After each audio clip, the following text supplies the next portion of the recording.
3, 4. Good morning, dear friends and masters, especially senior faculty and AP and Telangana statewide only, because I know very well of this both are states. That's why. Thank you to one and all. Okay, dear friends, right. So you start our class. గత 4 days back మనం వచ్చేసి be form గురించి మాట్లాడుకున్నాం. బీఫామ్లో am, is, are present tense, was were past tense, ఇవి కొంతవరకే చెప్పుకుని అన్నీ చెప్పుకోలేదు. But today topic is only have form. Have form గురించి మనం ఈరోజు today have the discussion only for have form. How many have forms in the world? చాలామంది India గురించి మాట్లాడుతున్నారు. ఇది ప్రపంచంలో ఇదే హ్యావ్, ఇదే బీ ఫామ్, ఇదే డూ ఫామ్ ఉంటాయని చాలామందికి తెలియదు. తెలియకపోవడం ఇదేదో వేరే కల్చర్ లాంగ్వేజ్, వేరే అబ్రాడ్ లాంగ్వేజ్ అని చాలామంది తెలియక అవస్థలు పడుతుంటారు వారి బీయింగ్ కోసం. ఇది కరెక్ట్ కాదు. ఇంగ్లీష్ ఈజ్ అనేది one of the subject. It is the spinal of the India and the world, the keep and the watching and the every watch కదా. అందు గురించే ఇంగ్లీష్ లేకపోతే మనుగడ లేదని నేను చెప్పను, కానీ అందరికీ అవసరమే. చెప్పండి కాదా? అవసరమే. ఎందుకంటే తల్లి భాషను మనం honour of the mother tongue, ఎవరి మదర్ టంగ్, ప్రతి మదర్ టంగ్ని మనం గౌరవించాలి. తమిళ మదర్ టంగ్, మనది తెలుగు మదర్ టంగ్, 2 స్టేట్లకు, కన్నడ మదర్ టంగ్. సంథింగ్ వేరే స్టేట్ గురించి నాకు అవసరం లేదు, కానీ ఈ 4 స్టేట్ల గురించి నేను బికాస్ ఈ 4 స్టేట్లలో మనం ఉన్నాం కాబట్టి, మనం టచ్లో ఉన్నాం కాబట్టి 4 స్టేట్లో ఎక్కడో ఉండేవారి భాషలు మనకు అవసరం. కానీ ఈ భాష గురించి మాట్లాడంటే అవును, చాలామంది తెలుగులో మాట్లాడుతుంటారు, కానీ ఇలిటర్స్ కూడా మాట్లాడతారు. డియర్ ఫ్రెండ్స్, ఇలిటర్ ఏం మాట్లాడతారు సార్?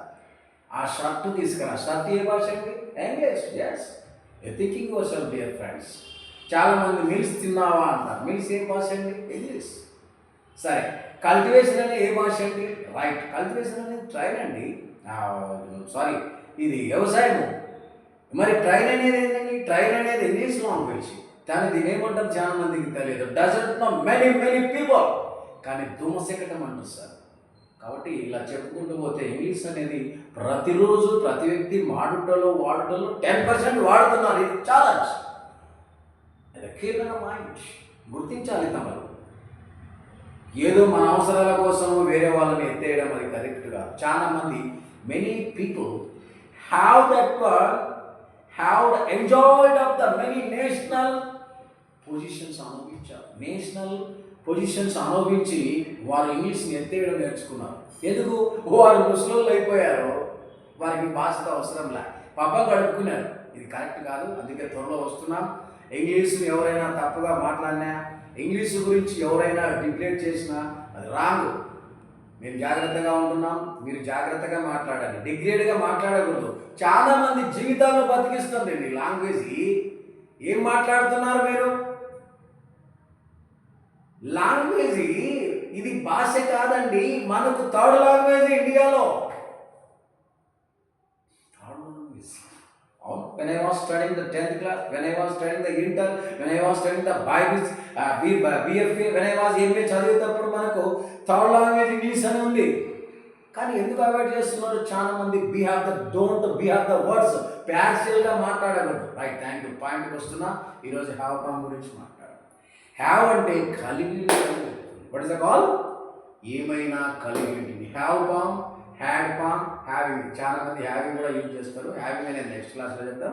హ్యావ్ అనేది ఎవరెవరితో యూజ్ చేస్తారంటే I have, we have, you have, they have. ఈడ మాత్రం గుర్తించాలి. Only keep in the mind dear friends. Yes student, have అనేది ఓన్లీ నలుగురికి మాత్రమే వాడాలి. I have, we have, you have, they have. Next, మరి థర్డ్ పర్సన్ ఎవరితో యూజ్ చేస్తున్నారంటే he has, she has, it has, any name has. మొన్ననే అనుకున్నాం, any name has అనేది థర్డ్ పర్సన్ అని. థర్డ్ పర్సన్ అనేది ఎనీ నేమ్ అయినా ఏదైనా పేరు థర్డ్ పర్సన్ అంటారని చాలామందికి తెలియక నిన్ననే మాట్లాడుకున్నాం. చాలామంది నాకు ఫోన్ చేశారు, థర్డ్ పర్సన్ గురించి బాగా చెప్పారు సార్. కానీ నేను చెప్పడం కాదు సార్, ఇది ప్రపంచంలో అందరికీ తెలుసు. తెలియని వాళ్ళు తెలుసుకుంటారని ఏదో తెలుస్తున్నాం సార్. కానీ మనమందరము ప్రతిదీ, ప్రతి భాషను, ప్రతి విషయాన్ని అందరూ గౌరవించాలి. ఎవరైతే ప్రతిదీ కూడా వ్యతిరేకంగా తనకు అనుకూలంగా మారుస్తాడో వాడు సొసైటీలో లీడర్ కాదు, నాయకుడు కాదు. ఇది మీరు గుర్తించాలి ఎడ్యుకేటెడ్గా. కాబట్టి ఐ హ్యావ్, ఇప్పుడు హ్యావ్ గురించి మనం ఏం మాట్లాడాలంటే ఐ హ్యావ్. ఈ ప్రజెంట్లో ప్రస్తుతం ఏదైనా నీ దగ్గర కలిగి ఉన్నప్పుడు ఐ హ్యావ్ సరే, ఇప్పుడు ఏం కలిగి ఉన్నావు? Yes, I have nose, I have eyebrows, I have the hair style, I have whiskers, I have beard. Right. ఇప్పుడు ఇదే విషయాన్ని పాస్ట్ టెన్స్లో చెప్పాలనుకో. Yes, when I was studied intermediate I had a 100cc bike ఉంది. అవును, నేను inter చదివేటప్పుడే 100cc ఉన్నామని అప్పులు. 100cc బైక్ ఉండేది. అప్పుడు ఆ సమయంలో ఏముండే నీ దగ్గర? Yes, when I was studying intermediate, I had a 100cc bike. 100cc ఏదో అది ఉంది, RC something, but I can't remember. 100cc vehicle, చిన్న బైక్ ఉంది. అట్టగా ప్రజెంట్లో మాట్లాడితే I have, we have, you have, they have. Past టెన్స్లో మాట్లాడితే ఇదే బిట్టుకు దీనికి మాత్రం ఇక్కడ అన్ని I had, we had, you had, they had, she had, it had, any name had, people had, అన్నిటి కూడా అక్కడ మాత్రం first person, second person, third person, దానికి అన్నిటికీ యాడే వాడతారు. కాబట్టి థ్యాంక్ యూ. ఇది మళ్ళీ ఒకసారి చెప్పు.